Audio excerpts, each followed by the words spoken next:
And when time has surrendered and earth is no more, I'll still cling to the old rugged cross.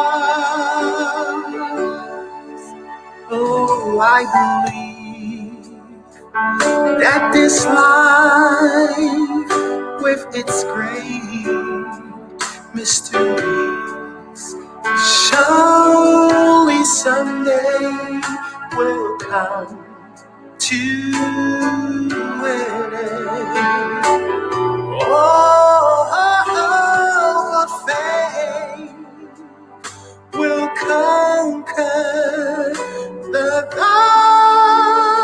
darkness and death, and will lead me at last to my friends.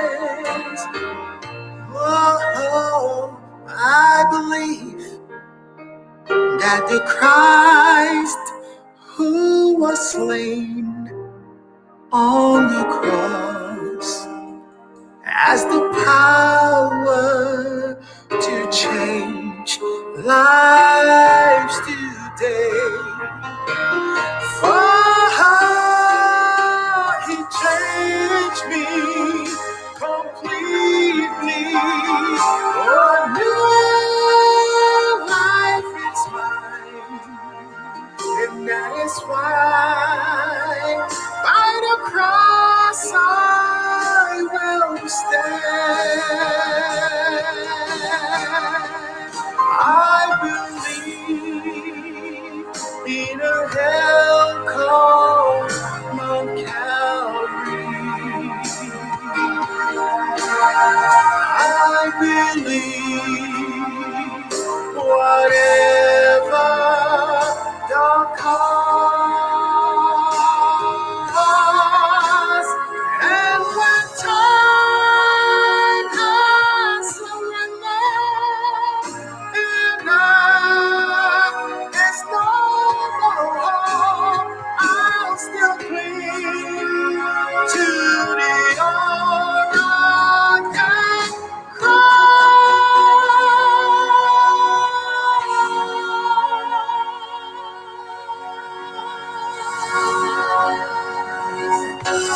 Hey everyone, my name is Grace Goa. This is Split Talk, the Ninth Generation. I thank you guys for watching. You get on, you know, help us to share the video.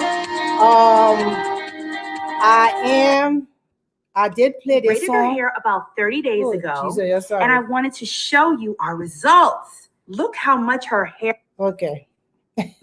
Sorry about that. But I just played that song in memory of my brother. I lost my older brother last Sunday, and he was very dear to my heart.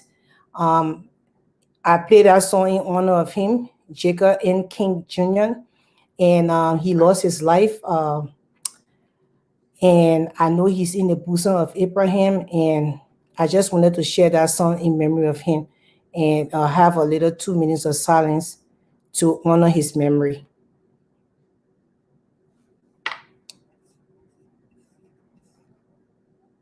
I can hear you. Sorry about that. Sorry about that. And yes, and I'm sorry for your loss. I just want the audience to know that please keep Grace in your prayer. We were supposed to come on last Sunday, and that's the reason why we did not come on, because she lost her older brother, one of her older brother in Liberia. May his soul rest in peace. Thank you. So he would like me to do this because he always watch my shows and stuff. He always watch any platform that me and Veros on, and he always, you know, inbox me and tell me, critique our stuff and tell me thank you for what we do and everything. So this show is in honor of Jacob N. King Jr. Now we are back to the show. We are about to play our music for this show.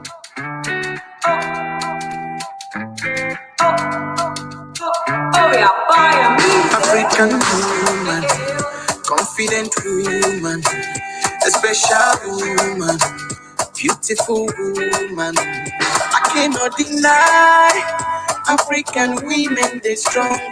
She's on fire, is a blessing from above. A cultural woman, she is a royal woman. A loving and caring mother, hey, Mama Africa. She there for Zambia, she there for Zimbabwe, she there for Senegal, Mama Africa. Black is beautiful, so beautiful, so adorable, you know. What a beauty to behold. Black is beautiful, so adorable, you know. What a beauty to behold. African woman, confident woman, a special woman, beautiful woman. I'm loving her vibing. Beautiful woman, she is enticing. She is enticing. Strong African woman, hey, she is the full package. Very special woman, a special kind of body with a heavy package. Liberia, Rwanda, Nigeria, Uganda, Africa, Mama Africa, Tanzania, Madagascar, Kenya, South Africa, Hey, Mama. Ethiopia, I see you. Namibia. Yeah, Richard. We no forget Nigeria, Ghana, Somalia, Angola. Thanks for Black watching. is beautiful, Please share this video for us so that you have an interesting so topic. adorable, you know. What a beauty to behold. Black is beautiful, black is beautiful, so adorable, you know. What a beauty to behold. African woman, confident woman, a special woman, beautiful woman.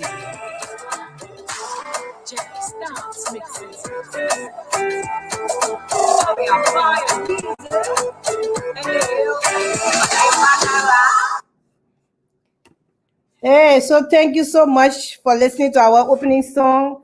Again, I said this is Play Talk, the Ninth Generation. We come here every Sunday at 7 p.m. just to talk on social issues and discuss any topic that we feel is needed out there for us to send to you guys. And my co-host is Fira Adifra. Good evening to our audience again. Glad you guys tuned in to listen. We're glad to be on again this evening. Interesting topic tonight. Thank you for listening as usual. We appreciate your audience. And we appreciate you listening, tuning in and critiquing us. Even after the show, you guys send us messages of thank you and where we need to improve and where we are doing better. So we appreciate you and we appreciate you tuning in every Sunday to listening. My name is Vera Addy and I'm the Vice President of Liberian Women Advocacy Network International, and I'm glad to be on again this evening. Thank you so much. So today we are going to be talking about trust. Trust, the toxicness of the word today, it starts from the family. The toxicness of the word today, it starts from the family. And the foundation of the toxicness that started within the family, it all happened because of trust. Because of, broken trust, because of not having trust.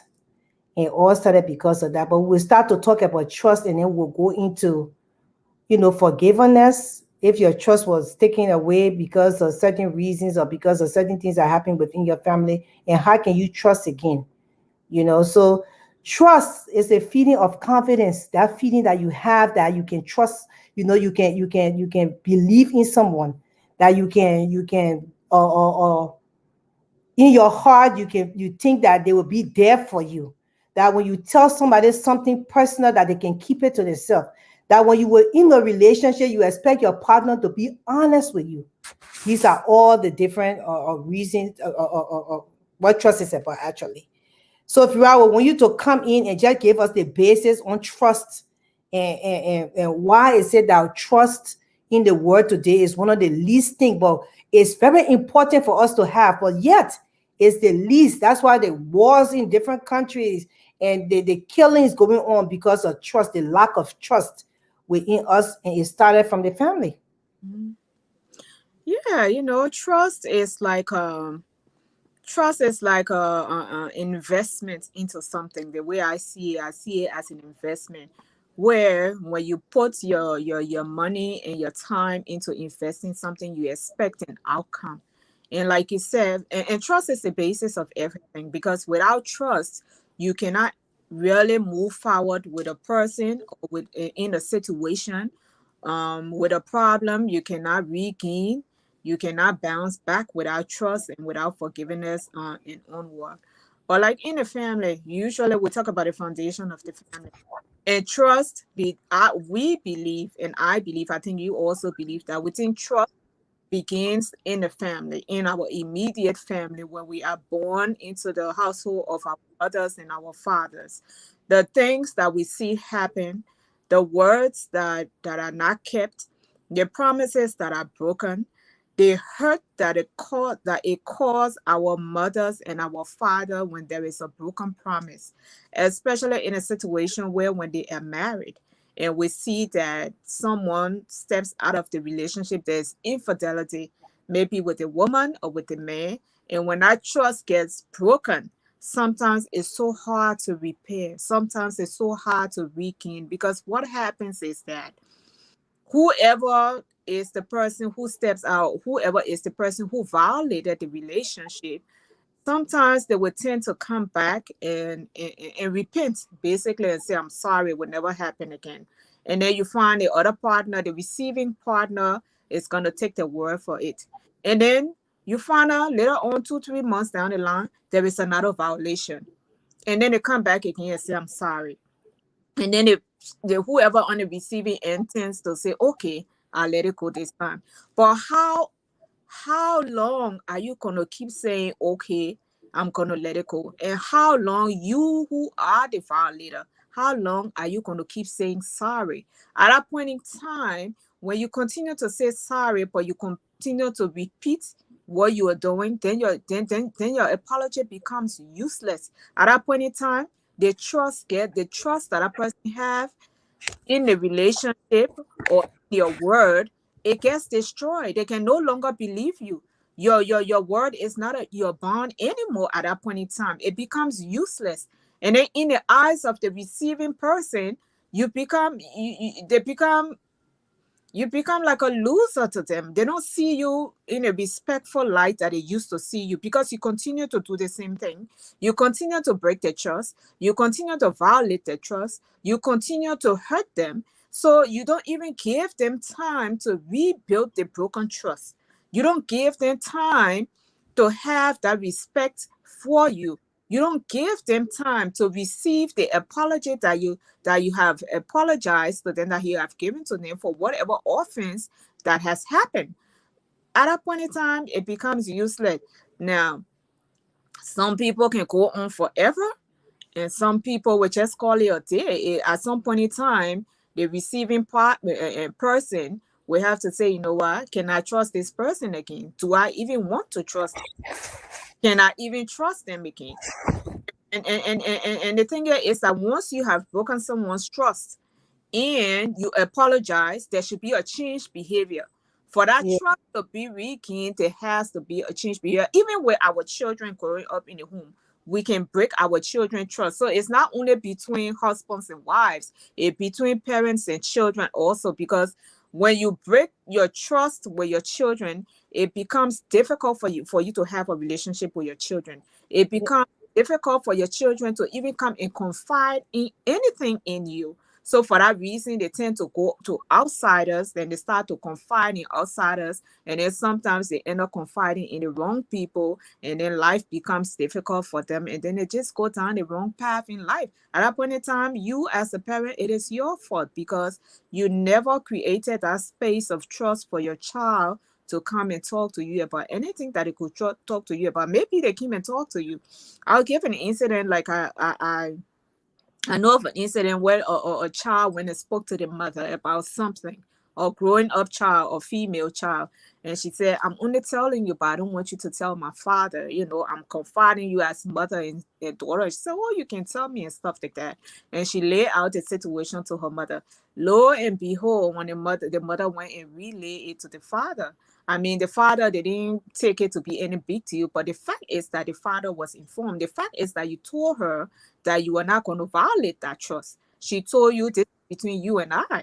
and and then you took it to another party without her consent. And so those kind of things, we just have to be mindful of it, because we as parents don't think it's a big deal. Oh, that's your father, I can tell him. But that's not a discussion we had, though.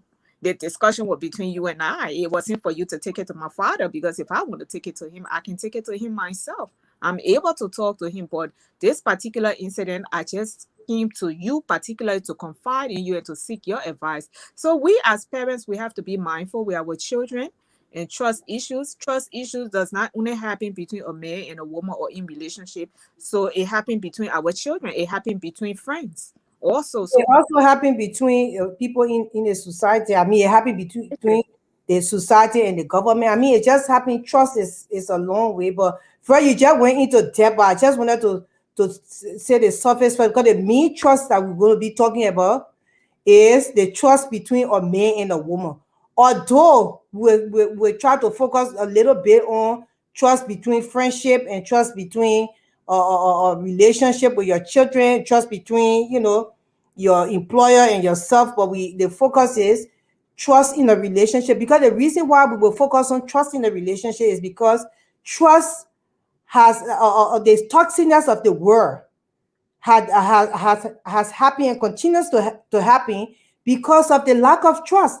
And the lack of trust actually started within the womb. And the reason why it started in the womb, it started between the relationship between a man and a woman in the womb that destroyed the trust in the world today. So that's the reason why we will focus our topic on the trust in relationship, a sexual relationship, or love relationship between a man and a woman. So they say, what is trust in a relationship? Trust is the faith that you have in someone, that they will always remain loyal to you and they will always love you. That's the trust now within the man and the woman. That's the trust. But most of the time, when those trusts started to get broken within the family, that's when you see the broken trust enter into the society, into the community. It try to trickle down among the children in the home, and then it goes into the community, and it goes into the society. That's why the world is in chaos today, because of lack of trust within the relationship that started from the family life. Within the relationship that started from the family life. To trust someone means that you can rely on them, you are comfortable in confiding in them, and you can be safe around them. That's the trust. If you don't have that trust with someone, when you're in a relationship like that, then that relationship is not really a relationship. If you cannot confide with them, you cannot rely on them, and you cannot, trust them to say anything to them, then it means that you have no relationship. You cannot be safe around them. You see? So that's the trust that's lacking in the relationship that started from in the womb. That's why us have problem today in the world, because that trust in the womb has been broken in a lot of homes, and the world is in chaos because of that trust has been broken. But there are 4 elements of trust, 4 factors of it. So we'll base our topic on the 4 factors, and then we'll go back into the trust in the family life and the trust in a love relationship, because those 4 factors of trust, it has a lot to do with the trust within a love relationship. If you're lacking the 4 factors of trust, then there is no relationship there. You need to go back to the drawing table and sit down and start to communicate about the 4 factors that we're about to give you now about trust. So the 4 factors that the book people say, the 4 elements of trust are consistency, compassion, communication, competency. That's the 4 elements of trust. So I will break it down a little bit more, and then I will let Rob come in. Each of these 4 factors are very necessary in a trusting relationship. If you lack these 4 factors of trust, consistency, compassion, communication, and competency, then the relationship is broken. And that's why you see the homes are in turmoil, and the marriages are going through hell. The common law marriage, the sexual relationship, the engagement relationship or long-term relationship, all struggling because of the 4 elements are lacking in a relationship when it comes to trust. So consistency, it says, when we are consistent, it means that you are dependable and predictable in a relationship. When you are consistent with your behavior, you evoke a sense of trustworthiness among your friends and family. So you have to be consistent in your behavior. You in a relationship, you tell a woman one thing, you go and do another thing. You are not consistent. You say you will do one thing, and when you step out there, you do another thing. The woman do not trust you. You say, hey, God, I asked the man to do something for me again. Oh, I wonder he will do it because he going now. Maybe something else will distract him and he will not do it. And then it means that you lack consistency in your relationship because you are not consistent. Your wife or your husband does not trust you when you say something because they know that when you go, you will deviate from what you told them you will do and do another thing. So it means that that relationship lack consistency. Before you can come in. No, I'm laughing because you talk about consistency, and I started to think some people are consistent though. So when we talk about consistency, we're talking about consistency in your good behavior. Because some people are consistent in a relationship with a bad behavior. No, we're talking about the good side. Is that kind of consistency? Some people are consistent in lying. Some people are consistent in doing what you ask them not to do. Some people are consistently just stepping out of the relationship. And that is not what we're talking about. When we say consistency, we mean consistency, consistency meaning that your relationship is going to grow. Good consistency. Good consistency where your relationship will become trustworthy, where your word is your bond, where the man can trust you or the woman can trust you, and our relationship will thrive because of that consistency. Not the one where every day you lie and then again you lie and then from Monday to Sunday you lie. That's not the kind of consistency we're talking about. Consistency meaning that you are a good partner, that you hold your word dear to your heart, that when you tell the other partner, say, I'm going to do this, you stick with your word and you do what you say you are going to do. You don't break that trust, especially if that person trusts you to a 1,000% trust level, and you don't even want to deviate. You don't even want to get off track, because when you start to get off track, then you start to lose the consistency in the relationship. Then you start to have cause the other person to have a second thought. The one thing you don't want to do in your relationship when it comes to consistency is to make the other person start to have a second thought. Once the other person, your partner, starts to have a second thought, you have a problem. Yeah, you have to be consistent in when you make a promise. You know, you have to be consistent with your children when you tell them that I'm going to do this for you. You want to make sure you're there on time. You want to make sure you're doing the right thing. You want to make sure you laying out the right procedure for them, and you have to be consistent with it. When you tell somebody that I will show up at this time, you show up on the time, and you have to be consistent with it. But even in the family life, even with your friendship, you telling your family, oh, I will be to the meeting, and then you don't show up. The people calling you, you can't answer your phone. They're trying to reach out to you. You can't show up. After 2 days, you can't go, oh, something came out that way, I didn't show up, means that you're not consistent. And that's where the trust start to break down. When your children know you're not consistent, they got some homes, you see, the children will say, oh, my pa, I beg you, yeah, he said he coming. That means not come, because they don't trust you to come, because you're not consistent in the trust. And that is the consistency part that you're lacking, that breaking a portion of the trust. So your children don't trust you in the consistent part of the trust. You want to say anything else before we move on to compassion? Yeah, that's it. I mean, like we say, your consistency is your word.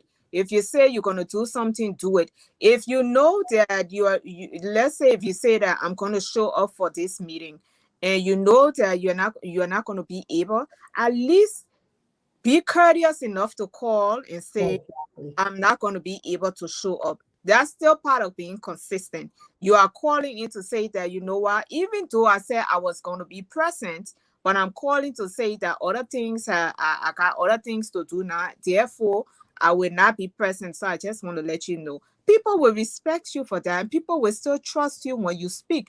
But for you to not just say anything in a home, if you're the man, you're supposed to come home 6 o'clock, and you tell a woman, say, oh, I pass into the grocery store, so I would be home like 7 o'clock. It's 8 o'clock, you haven't shown up. It's 9 o'clock, you haven't shown up.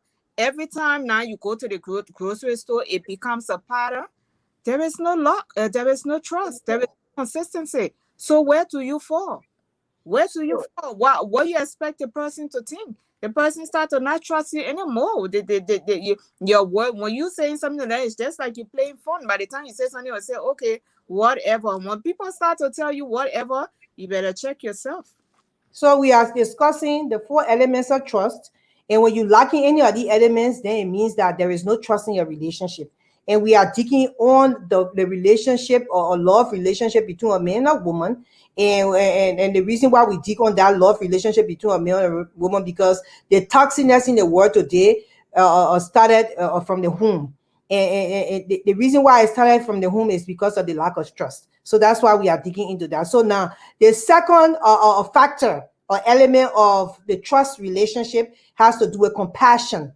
Compassion. For you to have trust, you have to have compassion. For your significant other to trust you, you have to have compassion. Compassion is at the very heart and good communication and meaningful relation in any meaningful relationship. Being compassionate entails of imagining being in someone else's shoe and desiring to ease their suffering. If you compassion, then you will not be compassionate, you will not cheat on your wife. Because before you go out there to cheat on your husband or your wife, you will think about yourself. Like, if it were me, would I like this to happen to me? Would I like this woman to talk to me like I'm nothing? And would I like to be insulted by her? Then so because I don't like this, so I will not do it to her. Means that you having compassion because you have put yourself in that person's shoe, that the thing that I don't like, I will not want to do it to them. So I feel sorry that I will not even behave that way. I will not even go walk on my wife, and I will not even go and say things about her to other people, because when it comes to me, I will not like her to say anything bad about me. So that's the compassion part of trust. So if you're in a trusting and loving relationship and you don't have consistency and you don't have compassion, you don't you don't put yourself in the person's shoe, then a part of your trust has been broken. Right? And I just want to talk about compassion from the point of, if you're a partner and a partner has something in the past and it came to and it talks, they discuss it with you when you're to say, in my past, I do so and so thing happened to me, and your partner explained to you, and you get into an argument and you throw that in a person's face, that's a lack of compassion. And that would just destroy the trust factor, because the fact is that when you and that person got together, that person loved you enough to the point that they open up themselves to you. They told you something about themselves that they probably wouldn't have told anybody else, but because they got with you and they had a level of trust in you, they explain certain situation to you. Now here comes a situation where you guys are in an argument and you veer off the topic of argument and go straight into something that they told you about. That person is never going to regain that trust again. That person is never gonna, if there is anything else in the past that they have been contemplating to tell you, they are never gonna tell you again. Because you know what? Because of your lack of compassion, you just violated the trust by throwing something back into the face that had nothing to do with the argument. And a lot of people are like that. You're in an argument, they leave the topic what you're arguing about, something you had discussed with them, they just start to throw it in your face. Lack of compassion, no feeling. How is it that you didn't feel what the person felt? What the person went through, especially if the person went through a horrible situation and they explain it to you, to throw that back into their face during an argument, or maybe because when you're upset at them, to insult them with it. That's just coldness. That you have no compassion in your heart. And if that person decides that they don't ever want to explain anything to you again, you cannot hold them responsible. Okay, so that is the compassion, the part of trust. So you have to remember, we are talking about trust, but there are 4 elements in trusting somebody in a trusting relationship. So the 4 elements are consistency, compassion, communication, and competency. So we spoke about consistency, we spoke about compassion. Now we are on communication. Communication. In any relationship, communication is one of the keys to any relationship. Communication in a relationship at its core is about connecting and using your verbal, written, and physical skills to fulfill your partner's needs. So you have to communicate. For the man to know what you want in the relationship, you have to communicate. For him to know how you feel and how you're hurting, and if something happen, you have to tell him. I'm not saying just small talk. Oh, and the thing did to me today, and you see, they say no. I'm talking about really sitting somebody down and telling them that what you have done to me today, it pain me, and this is the reason why. So it happened, and I would not like this to happen again. And that's the communication part that you have to give.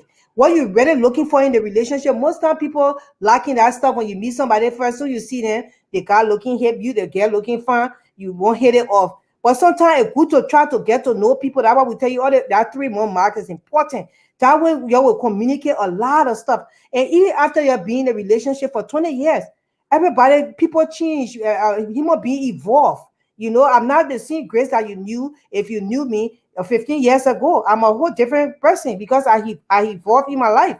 So you gotta continue consistently and on a regular basis communicate to your partner how you feel, what they are doing that you don't like, and it is upon them in the same communication to receive what you are telling them, so you people can be able to work together. Because the communication is the key, the core. They say compassion is the core, but compassion is the heart of a good relationship when it comes to trust. But communication is the key of a good relationship when it comes to trust. If you cannot communicate your needs, you cannot communicate your dislike. If you cannot communicate your problems, if you cannot communicate your feelings, then you have no trust in the relationship. Go ahead, bro. Yeah, but at the end, and like I said, I will come from another angle. You're talking about communicating your needs in a relationship. That's all part of trust. Well, what about in a case where there's infidelity in a relationship or in a marriage, and whoever the violator is refuse to communicate? How do you deal with that? But then that's the part that you lacking trust. Yeah, but how can our trust be rebuilt? Because there are cases where there are violations in a relationship, and the violator refused to discuss it.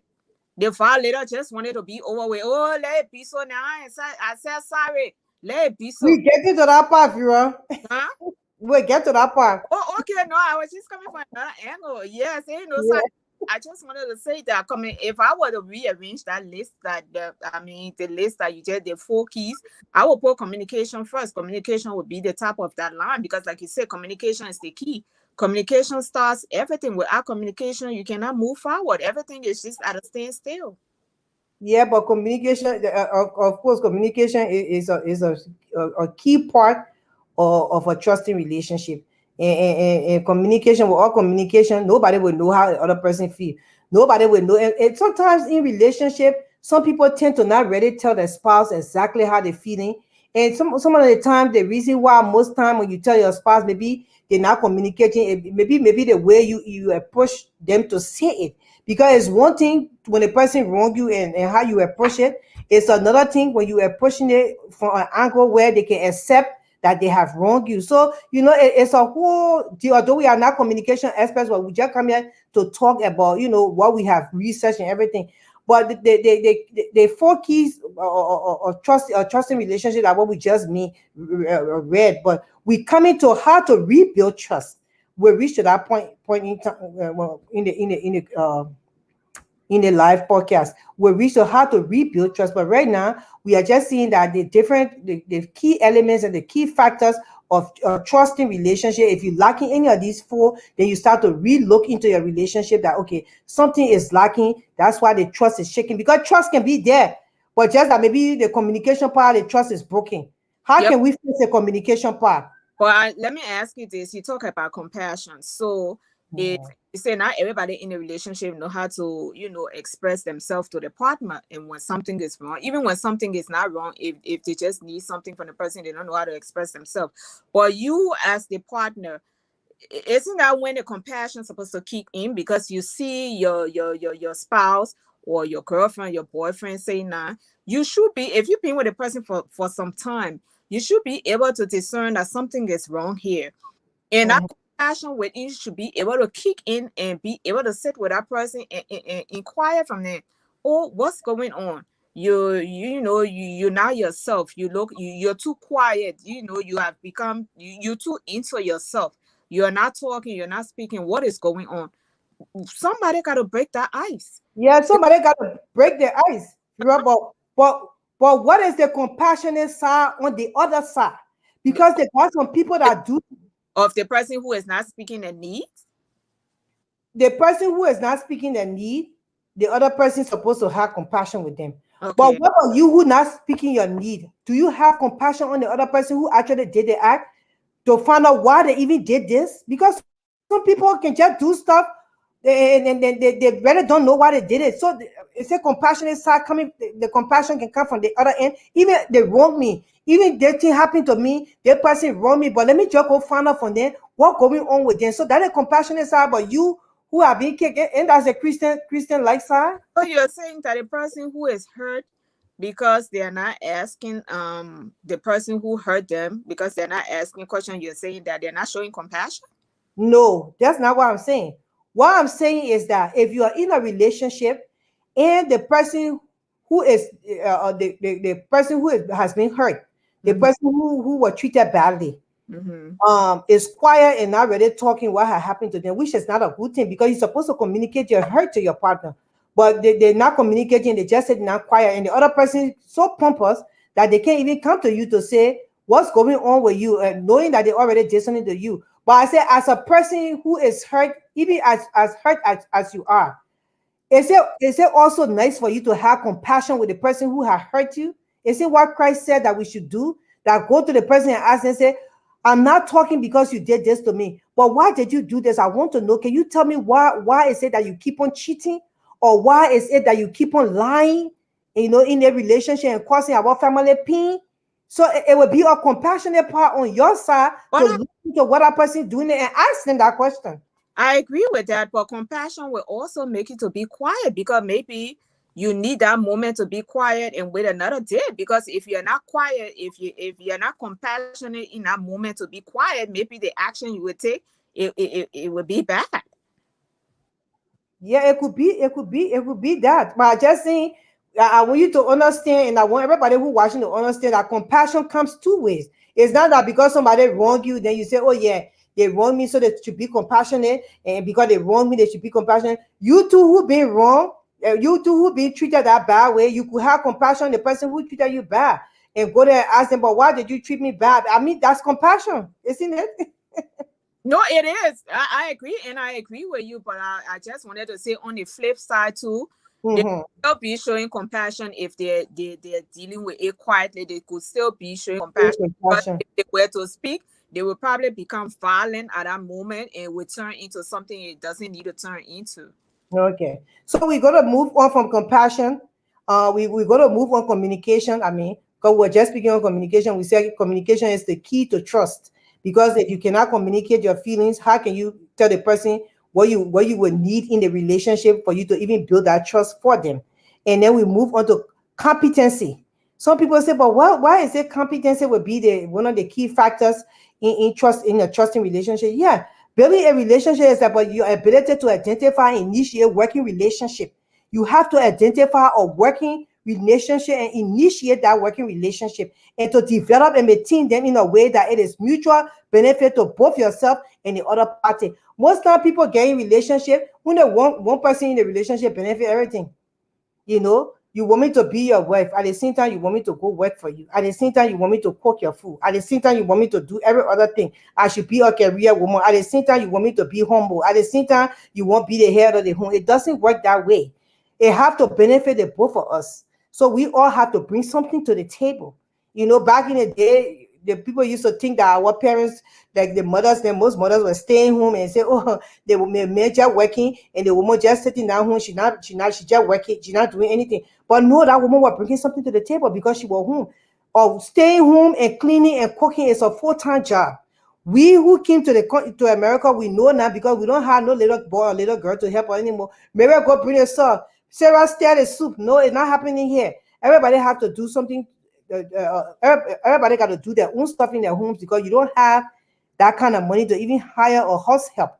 So the woman, even if she's staying home in America and taking care of the children and making sure the house is clean, doing the laundry, means that she brings something to the table. So it means that everybody benefiting from this relationship. It's not only one person. Am I breaking in and out? No, you're okay. Okay, so go ahead, Vera. So competency, this is where competency, you have to have a mutual benefit. You cannot be benefiting everything from me, and I'm not benefiting anything from the relationship. So we all gotta be benefiting. Suppose, oh, relationship I just love. No, it's about love and also all of this. Why am I benefiting from the relationship? Being in love with you. And why are you benefiting from the relationship? Being in love with me. That's the question. And it has to do with trust as well. If there is no competency in the relationship, or part of trust is broken.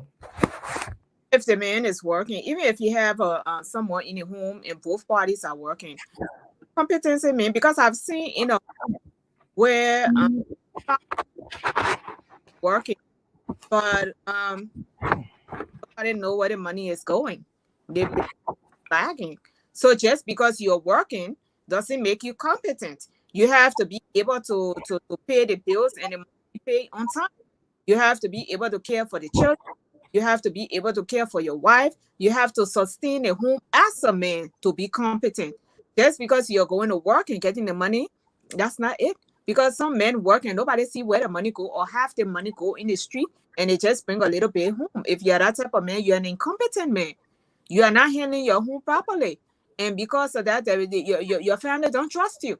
Exactly. Because that when you work, you will bring your full paycheck home. Half of it stays in the street. Half of it you give half of it to people, and you put your family last. You're an incompetent man if you're that type of man. You are not trustworthy. You are not upholding your duty as a man in the home.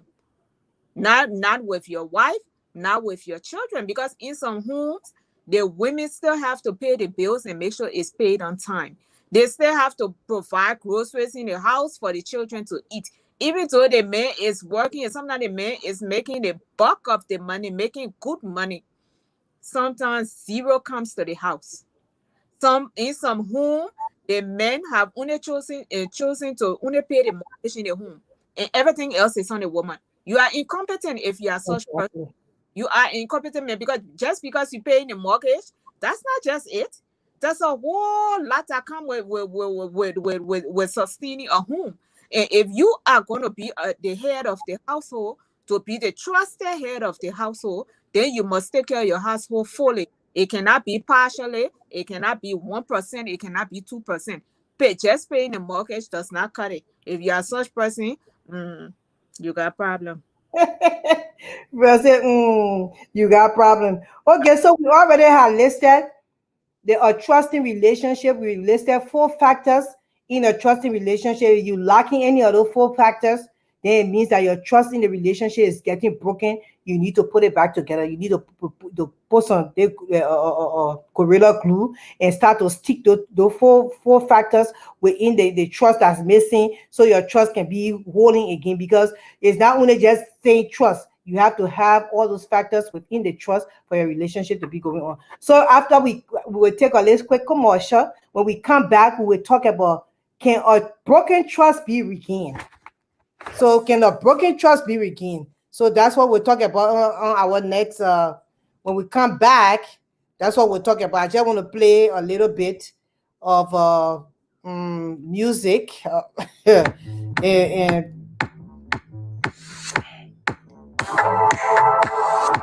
so we can listen. Yeah, listen to Sunny so we can rest our muscle more. African woman, confident woman. I will take a break. A special woman, beautiful I'll be back. woman. I cannot deny African women, they're strong. She's on fire. She's a blessing for my home. A cultural woman, she is a royal woman. A loving and caring mother. Hey, Mama Africa, she there for Zambia. She there for Zimbabwe. She there for Senegal. Mama Africa, black is beautiful, so beautiful, so adorable, you know. What a beauty to behold. Black is beautiful, so adorable, you know.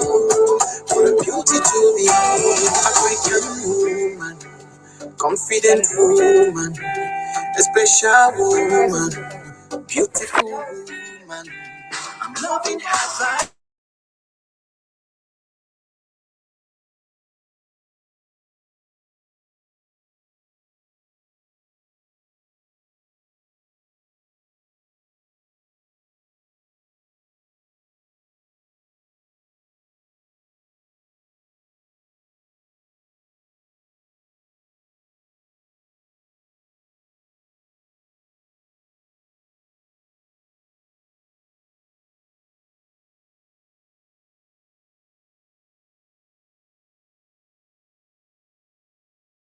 Black is beautiful, so beautiful, So adorable, you know. for the beauty to behold. Black is beautiful. So black is beautiful. I just wanted to advertise my soap quickly. African Black Soap Paste. If you have not ordered, put in your order. Just DM me. Very, very good enough for you to be confident.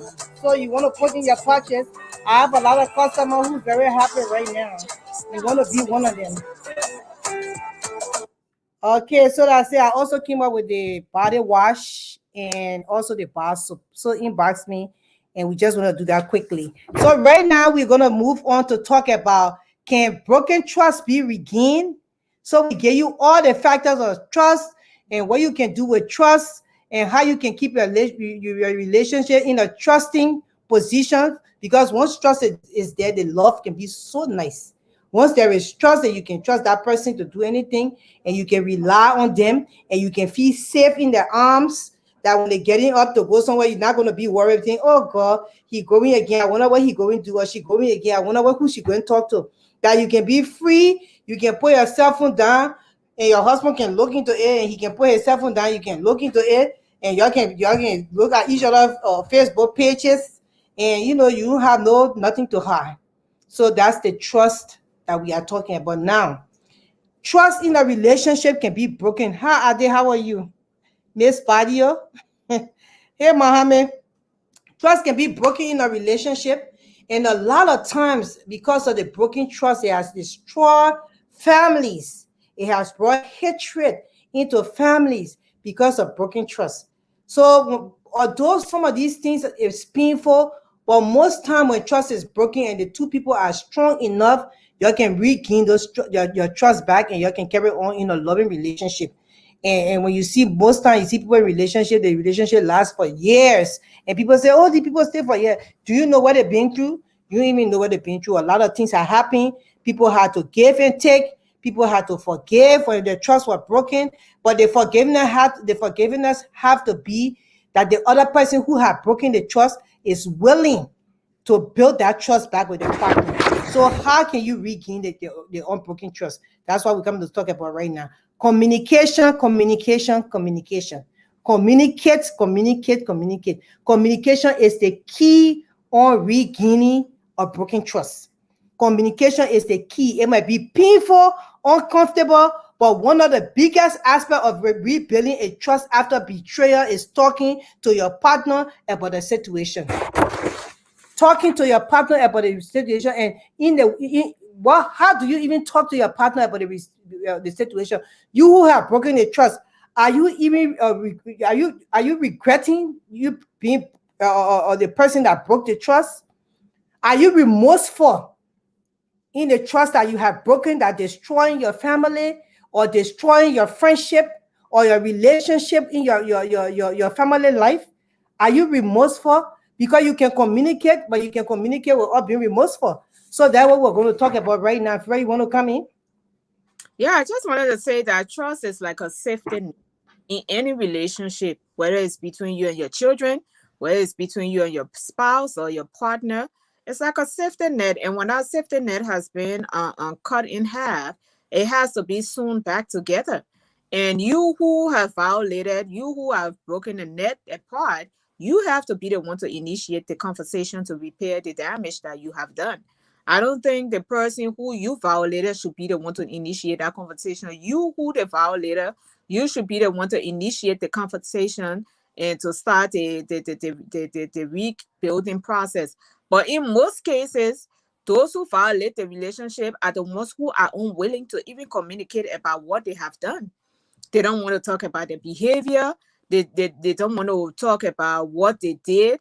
Or sometimes even when you, who the violator, bring up the subject, they just want to just run over it. They don't want no details. They just want to come and say, you know what, I'm sorry, and it just be done and let it go. And for me, that's not how you rebuild trust. That's not how you bring back confidence in a relationship to the person whose trust you have broken. That's not how you restore confidence. To restore confidence in your relationship, you have to initiate the conversation. You have to say the reason that caused you to step out of the relationship or to violate the relationship. Maybe there was a reason, maybe there is no reason, you are just being promiscuous. Because sometimes people will step out of the relationship because something is going on in the home that they refuse to talk about. And I think it's only fair, if it's something going on in the home, then you need to communicate about it so that the person who is in the home can work on the issues so that you wouldn't have to step out. But if you're just one of those people who is just your habit of stepping out, and then when you come and you say, oh, sorry, we're not happy again, and you think everything's supposed to be all rosy, it does not happen like that. That's not how you rebuild trust. That's not how you restore confidence in your partner, for your partner to trust you again. You don't do that. You have to be the one to restore that confidence in that person. And you cannot put a time limit on it. You cannot tell the person, oh, I've already said sorry, it's been 1 month, and you still don't trust me. No, you don't put a time limit on it. You give the person time to heal, because broken trust is like a scar. It has to heal. It's an emotional scar. It's a scar that people don't see.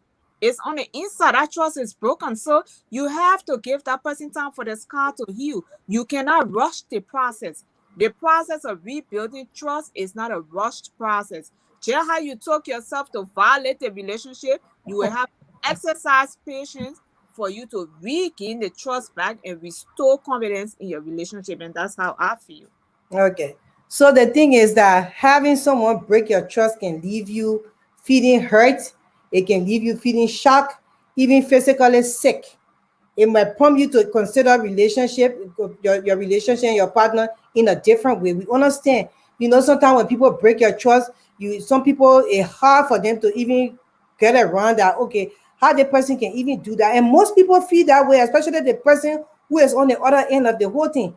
If you want to attempt to rebuild that trust, you have to have some real, forgiveness in your heart for you to even start that. Now, if you are not to the stage, doesn't mean that if you cannot forgive the person at that particular time, you did anything. But if you are not to the stage of that forgiveness, that other person who broke your trust, they need to get you to that stage. Exactly. Or they just need to relax in a way that you will be able to, because they say times heal wound. The time that passed by after something is done, as time goes by, your heart tend to relax, you tend to forget it, and you tend to let it go. So they have to give you time, and in the process of giving you time, they have to be very consistent in showing love and showing the person that they are remorseful, and showing the person that they want to be truthful, that this thing that have happened, I will not do it again. Sometimes some people do lie when they simply don't know what else to do.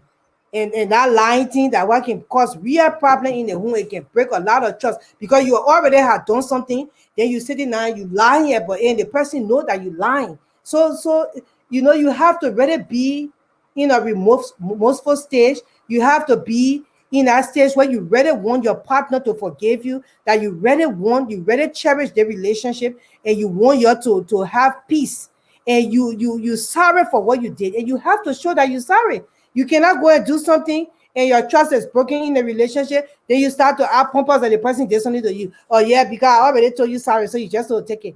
No, you can't do that, because you did what you're supposed to. You did what you had to do, so you have to do what you have to do to fix what you have to do, what you have to fix.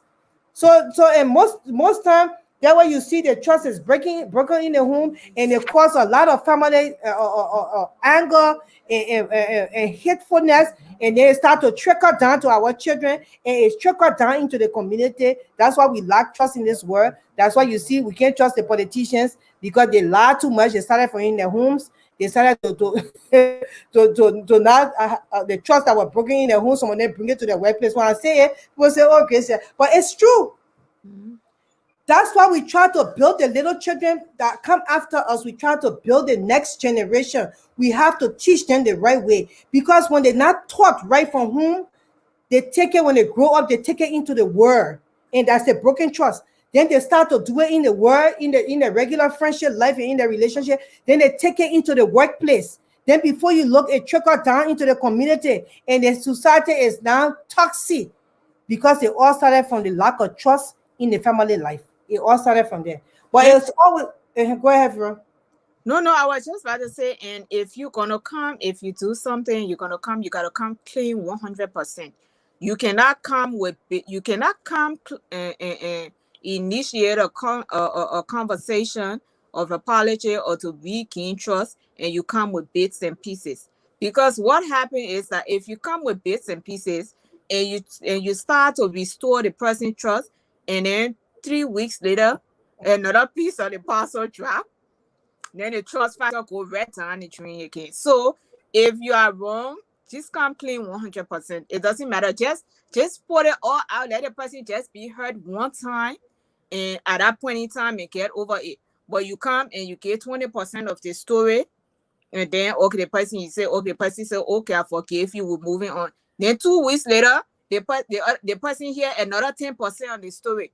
Then one more, another 15% of the story. Well, let me ask you. So even at that person who have broken the trust, the person is coming to you now. You who in the receiving part of the end. How are you receptive to that person? Because you have to be able to let the person be able to tell you what has already happened.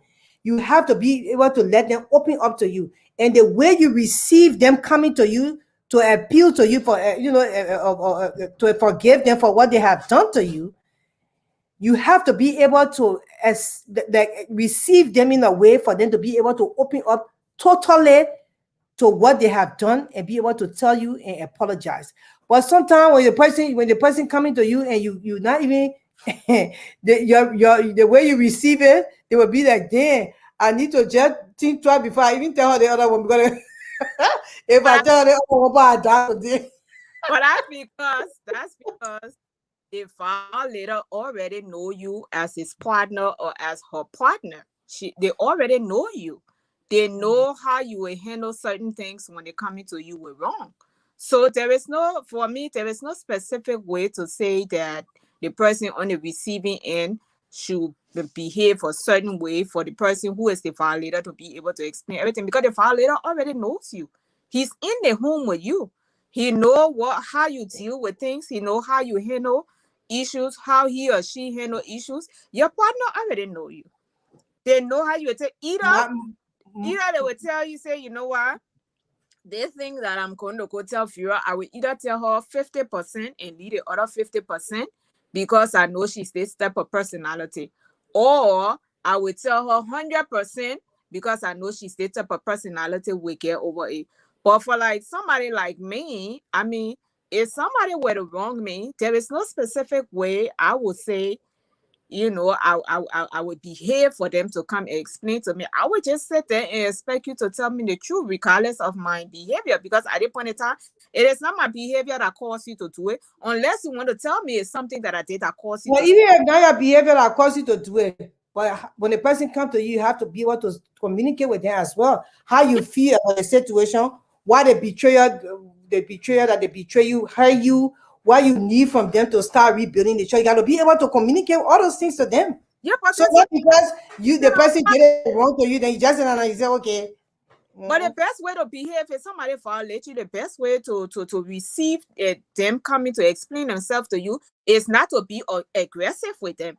It is not to be rough with them, so that they can feel relaxed and be able to communicate with you. So, okay, if somebody were to wrong me and I come and they say, oh, Phil, I did something to you, I would like to explain. I say, okay, I sit down, I'm listening. How else am I going to behave? Or somebody will say, oh, yeah, she was quiet. She was too quiet. It made me scared to even explain what I was going to explain. I mean, you can't say that, because at least I'm not being rough with you. I'm not being aggressive with you.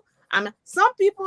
Well, by the you time have to communicate back and forth with the person for them to be able to open up what they're saying to you. Margot Stelvion, I come in for that statement you made because you always let to go back to Africa. You need to pack your bag from Philadelphia and go back to Liberia and sit down in the interior part of Liberia, where inside where you come from, so you can live their life here where the African culture is different from the Western culture, and Bahun, the man is the breadwinner of the family, and the women must care for the man, and she should lay down for the man too. My God, we're not here for that.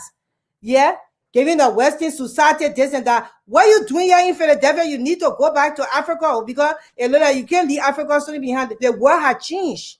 What the difference are you taking back to Liberia to show the people that certain things there it does not happen in the world anymore? You cannot be stuck in that African culture because the African culture is not molding for real life. To tell you, we have to make a change. Now we got a certain culture we can't break. But that part where you say the men have to really be the breadwinner, no, it doesn't happen that way. Wake up, newsflash.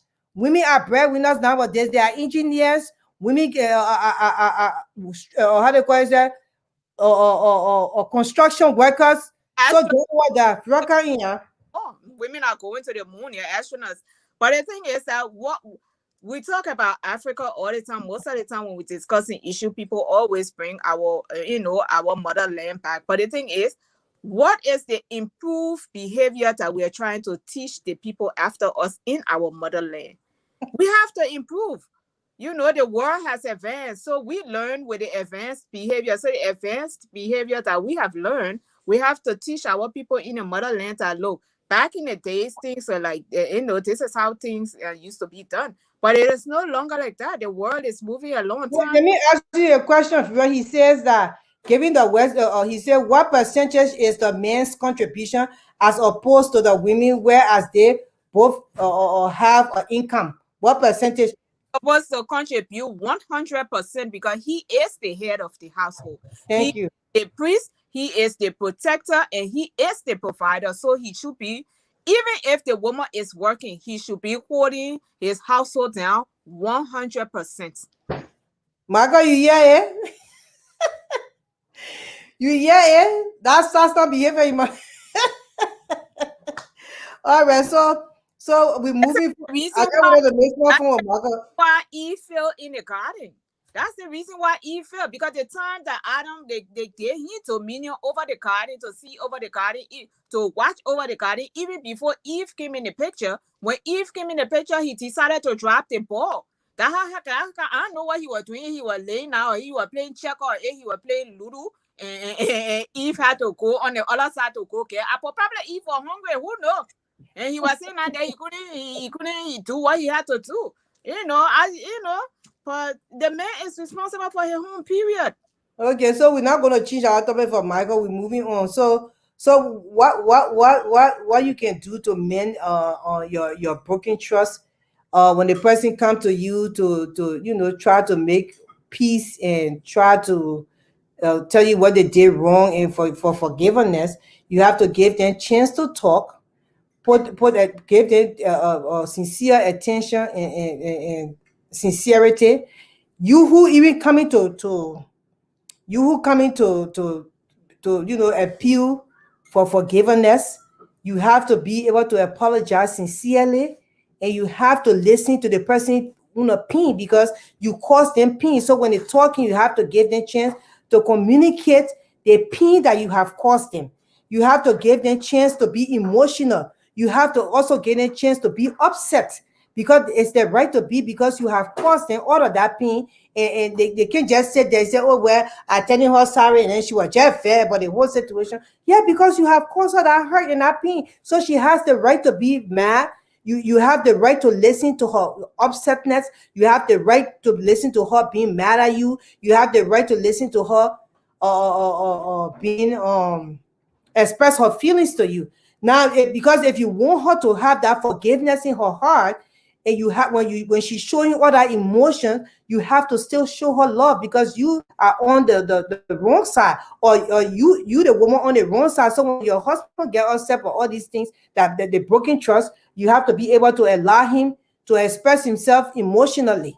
You have to allow him to speak to you as you speak to him. The more you communicate back and forth in a peaceful manner, peaceably, the better you're getting on the track of forgiveness for you to move on from what had happened. Means that when you're moving on, that you are never going back to do what you did anymore. You're going to be doing the right thing to build your family life. So our society and our community cannot suffer, because the reason why our society, the community and the society and the world is suffering today, because of the lack of trust that started from the home, that destroying nations. And it all started from your love relationship. Now, for you to practice for, okay, Vera. No, finish your thought. No, that I will move to another topic as soon as you come in. I just wanted to ask you, so if somebody stepped out of the relationship and he came and he or she, it could be either he or she, came to their partner and say, oh, you know, I got something to say to you, and the person is receptive and they sit down and they talk, and the person say, oh, you know, I just want to tell you that, you know, I stepped out of the relationship and I wanted to bring it to your attention. I was wrong for doing it, and I'm sorry, it will not happen again. So you who on the receiving end, you who they have violated, is it appropriate for you to ask questions to say, okay, I hear what you say. Who was it you stepped out of the relationship with? What time was it? How long did you step out of your relationship? How long you been in that person with that relationship for? Is it still going on? Is it appropriate to ask those questions? Because some people, when they come to apologize, they don't want to answer the question. They say, well, they don't want to get detail. It already happened. I just can't No, but they says if they can't like that, then you need to just be moving on with your life. Okay. Because you have to ask those questions. That's the only way that both of you can heal from that the gruesome pain that person have caused you. You have to know the detail, because if the person really sorry, anybody who remorseful for stepping out of a relationship and they really sorry and they come to you to appeal to the significant other or their wife or the husband, say, look, you know, this thing happened, I step out and I'm sorry. They will get detailed information, except the person who you telling will tell you, say, you know what, I don't want to know detail. Just I don't want to hear it anymore. Tell before you will stop. But if that person really sorry, they will tell you detail what had happened. What triggered them when they step up. Maybe you want to have one or two arguments. They step out of the house and they were enticed by the other person and they just made a mistake and they went and did this. What hotel it happened in and where day it happened. The person who have been violated have the right to make sure they ask you all those questions, and you have to give them that information. And once you're willing to give them that information, it means that you want to be forgiven and you are very remorseful and sorry for what you did, and you want to move on with your family. The part where the partner is hiding other stuff, then it means that they're going back, man. No if and air, but they're going back to repeat that particular offense. Yeah, because I want to know, is it my sister? Is it my cousin? Is it my friend? Is it my co-worker? Because people do things like that. People will do you dirty like that. They will go that close to you. And in that case, you need to know, because if it's my family member, that changes the whole dynamic of whatever you explaining. I know. There's everything. It's a family member, it's a close friend of mine. There ain't no move. It's just done. Just keep it moving. So all of that. But sometimes one time I was involved in a situation like that where the person just came and they didn't want to explain anything. They said, well, it has happened. What does explaining me, giving the details? Oh, no, you have to ask me. Yeah. And I said, no. I was mediating in a situation. I said, no. You don't have the right to say it has happened. You don't want to explain. If you want the relationship, then you have to give the details. If the person is requesting the details, then you must give the details to be able to move on and regain the trust. If you can't do it, then you're not ready. You're not ready. You have to be able to give the details about your betrayal for the person to be able to open up to forgive you. The person have to know names and how it happened and everything for them to be able to move on. That's closure right there. Except this person who you have betrayed, telling you, say, I don't want to know anything. Don't call no name to me. Then before you can withhold it. But if you withholding it on your own, it means that you have another, there's small interest still left on that side, and you're trying to go back, but you're just trying to make sure you settle this out. You want to play spotter. You church out, you settle this out, but you're still going back on that side. That's the reason why you will have any name, anything. So it would be hard for the person to even forgive you at that point, because they will say, but if I can't know, then what do you use it means? Are you ready yet? Yeah. And that's where we are. But how to practice forgiveness? So the person have violated your trust, they betray you, they step out or they lie to you, whatsoever the betrayal was, and they're coming back and you looking into the relationship, you say, you know what, I really want to fix the relationship, I really want us to work things out. So I will practice how to forgive. Forgiveness is not an easy thing. That's what God said. He said, if you can forgive, the two greatest commandments, love your neighbor as yourself. Do you know love your neighbor as yourself have to do with forgiveness? Because some of the things that they will do to you, you will still have to forgive them. And when you can forgive, the kingdom of heaven is promised to you. So if forgiveness is no joke, it's not a plaything, So to practice it, you have to want to repair the relationship after a betrayal. Forgiveness is the key. Not only will you need to forgive your partner, but you also need to forgive yourself. The mere fact that you even in that situation, how you got there, then you start to think, did I do anything wrong? So you have to take all that blame and say, you know what, I'm not going to blame myself for somebody else's fault because they wanted to do what they had to do. So you have to even try to forgive them and even forgive yourself for even being in that situation in the first place, for you to open up. Depending on the betrayal, it might be hard to forgive your partner and move forward, because it depends on the betrayal the person gave you. It's not easy. And some betrayal you can't just forgive, you just got to move on with your life. And some betrayal you will forgive, but maybe you just can't be in that situation anymore. Say, you know what, I forgive you, but everybody got to go their separate ways, because some things you just can't come back from it. But doesn't mean when you're going your separate way, you did not forgive them. It's just that, do I see myself in this? I can't be part of this. I just have to let go and move on with my life.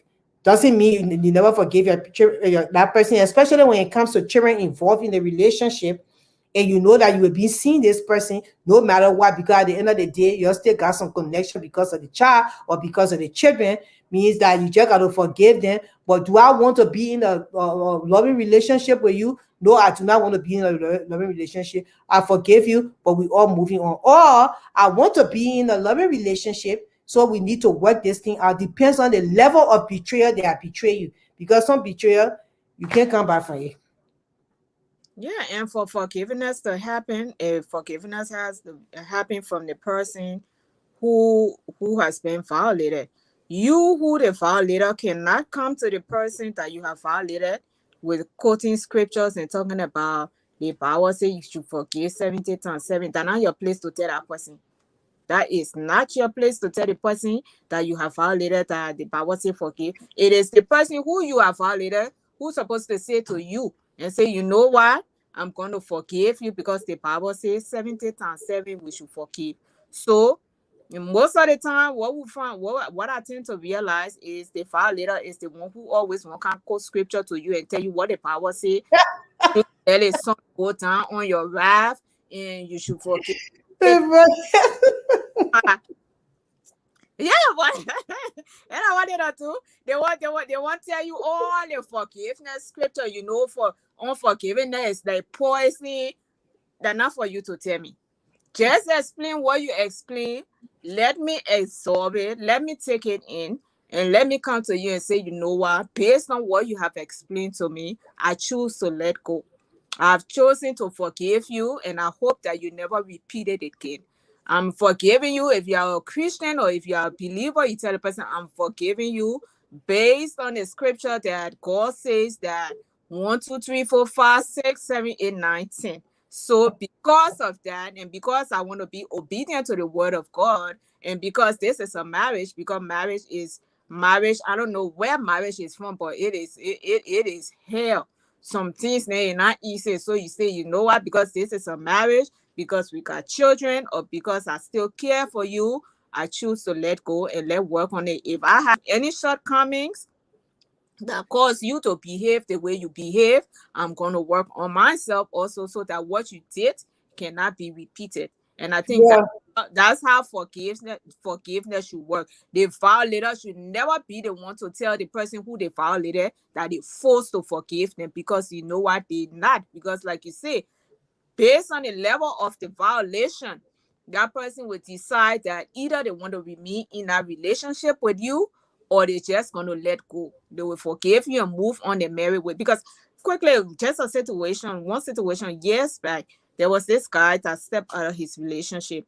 He had a beautiful wife. I mean, everything was going. You would never know that something was going on in these people home because they were that close. This man stepped out of his relationship. Not that anything wrong with a handicapped person, but he cheated on his wife with a crippled person with a handicap, and that woman could never. I mean, she could never find. She said, it cannot even sink in my brain. What is wrong with me? She said, look at me. Is something wrong with me? Is something wrong with me outside? And is something wrong with me inside? She said, not to say that being a handicap is something wrong with that, because some people become handicapped for different reasons. But why would my husband step out on me to go with a handicapped person? And don't you know that relationship did not last? It did not survive because that woman just couldn't get over the fact. She couldn't forgive herself. She said maybe she was not this, maybe she was not that, maybe she didn't do this, she didn't do that. But at the end of the day, the man was really in love with the handicapped person. Yeah, that marriage did not survive. That man, that woman divorced, and that man carried himself to that handicapped person, and that's where he stayed. Yeah, and that's what happened when betrayals happen. And if one person cannot get over it, everybody just need to go their separate ways. Because when that betrayal happen and you want to forgive that person, because maybe the reason why the man too just went on the other end because she could not get over it, there was no need of them being together. So if you practicing forgiveness, you have to be empowering yourself to come to terms with what had happened, and you have to want to leave the past in the past. You have to also give your partner a chance to learn and grow from the mistake. So if you just the person, the thing happened, you just there, oh yeah, well, I can't believe you did this thing. After the person had told you sorry and sorry over and over again, and then you decided to forgive them for you to move on. If you cannot move on, you need to let it go. Step out of the relationship and say, you know what, I forgive you, but I can't stay in a relationship. I'm not forgiving you enough to be in a loving relationship with you. So you need to let's forget it and leave each other. But the part where you want the man to stay or the woman to stay, and then you get stuck in the past, you cannot leave from the past to let that thing go. The relationship is not going to work. So they will find themselves maybe going in the arms of the other person.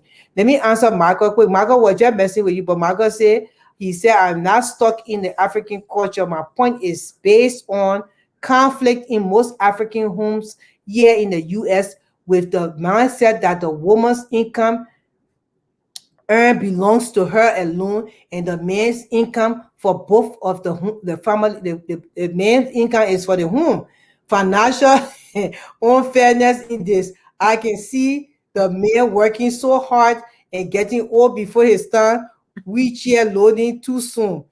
So he said that at a point, the thing happening right here, the women they said no, the man own money for everybody, but my own money for myself. That's not a loving relationship, Let me though. say something to Michael what he doesn't realize, and somebody explained the situation to me like that. A man was feeling it in his home, but what he did not realize, his wife's salary was not going to any of the bills in the house. His salary was paying every bill in the house, but his wife's salary was the one providing groceries in the home. His wife's salary was the one buying clothes for the children in the home. That's something her salary is going towards. It might not be going on bills, but you know how groceries to go buy groceries, the kind of money people. Sometimes you go buy groceries for $500 in groceries for the children. Then you gotta turn around, you gotta buy their school supplies. Then you gotta make sure they are clothes in the home. And then they come with all the other extra things. The little children don't care, they don't work, so they just make their request. And also that has to be considered as the woman doing something in the home, just because she's not paying any bills in the home, but her salary is going towards something in the home. Okay.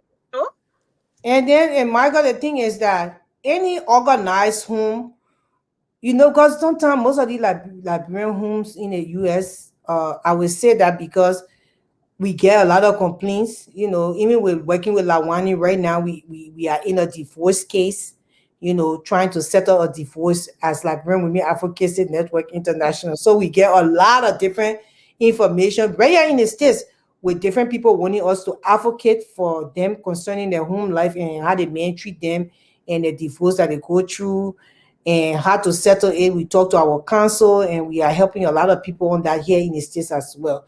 But I would say that in a home where a man and woman reside with their children, there should be organization. Your finances, don't you people? That's why when I listen to people coming to us when we having meeting with them concerning their finances and things, I am in shock. I be like, because the finances supposed to be laid out. It's supposed to be breakdown in a monthly something. You're supposed to have a financial record showing exactly what's supposed to be done, how much they're supposed to go to. Your income supposed to be together.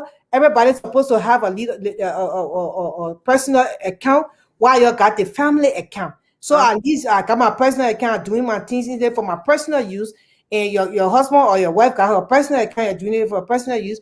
But then all the money goes into that one big account, and then you allot the money for different things. Everybody get a personal allowance going to the personal account, and then you do what you're supposed to do. But I don't understand how you're Liberians surviving in this country.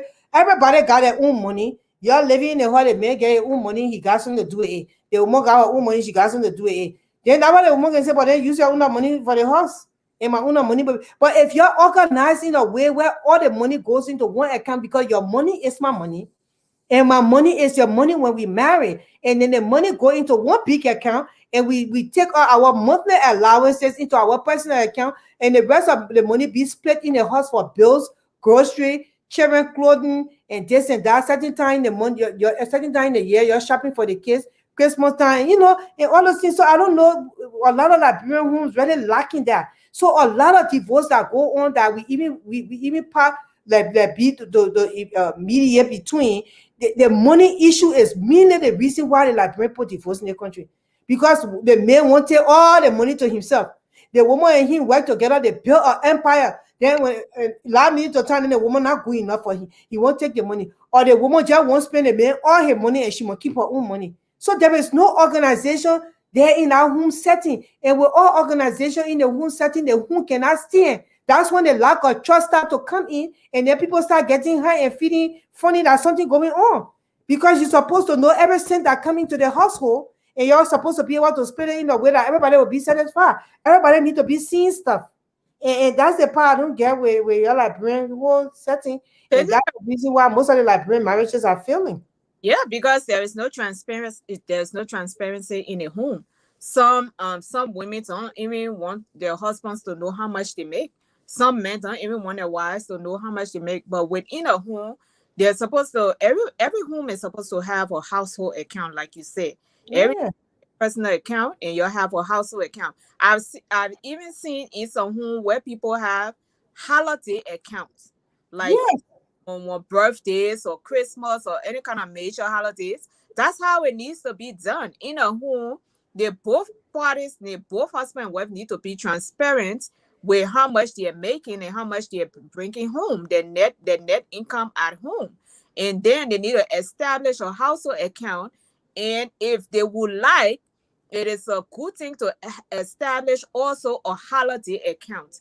That holiday account, out of your paycheck, you're putting $25 there every paycheck. By the time holiday come around, you will not have to go dig into your major account to buy gifts for each other in the house, because you already have your household account established. I think it is a good thing, and I think people need to pay heed, and people need to incorporate that into their household. Yeah, when you marry, you become one flesh. I mean, when you're common law married means you stay in the home with me for 20 years, but you're ain't married. And that is very stupid to me, but I mean, some people do it. So that maybe we'll discuss that another time. So now what I want we are about to close. What I want to close on this would be my closing statement before you come in, to afford, if you want to move on and forgive your partner for the lack of trust or maybe betrayal of trust, and you don't feel safe anymore, but you decide that, you know what happened, I will not let the relationship be destroyed because of what happened. I want to forgive this person and move on. You have to avoid dwelling on the past. Once you fully discuss the betrayal, and it's generally best to put the issue to bed. Don't sit down and start every time, then you think about it, then you just get fair. You know, you have to let it go for you to forgive the person, for you to build that trust up, because you continue to go back, you're not going to go anywhere. You're just going to be in cycles. You don't want that. And it's always easy to make sure that you are prepared to forgive them, and you are prepared to move on and forgive your partner for whatsoever they did, for your relationship to start over again. Things can happen sometimes. People can they can bounce back from that. And sometimes it just can happen. So it depends on your situation. Go ahead, Vero.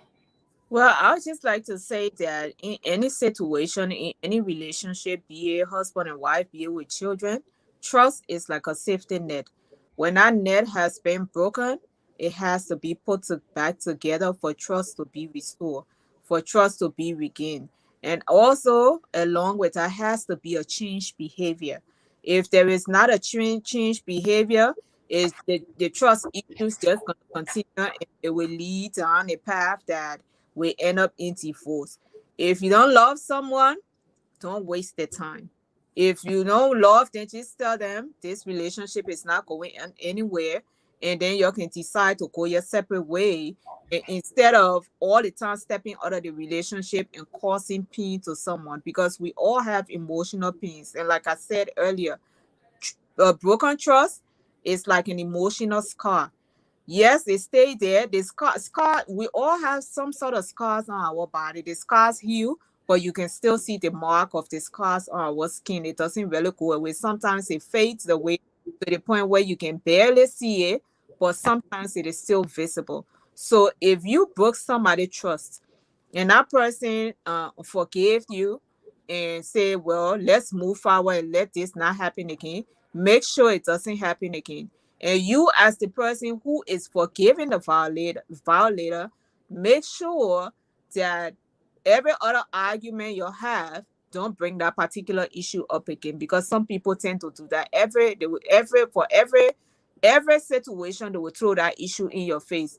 Once you have let go, once you have decided to forgive, it dies right there. It is done. Don't bring it back up again. Unless it's something new, don't bring the old thing back up again. It's done. It's over with. Okay, so we'd like to say thank you for watching Split Talk, the Ninth Generation. We are here every Sunday at 7 p.m. just to talk social issues, things that are happening within our community and our surroundings. And we'd like to encourage you to continue to watch, because we have a very excellent conversation on this platform. You can learn from it, and you can also, invite somebody to watch. Have a beautiful rest of your week. Make sure you do the right thing and don't get in no trouble, because it's not even worth it. You want to live a happy life, and you want to be a decent relationship.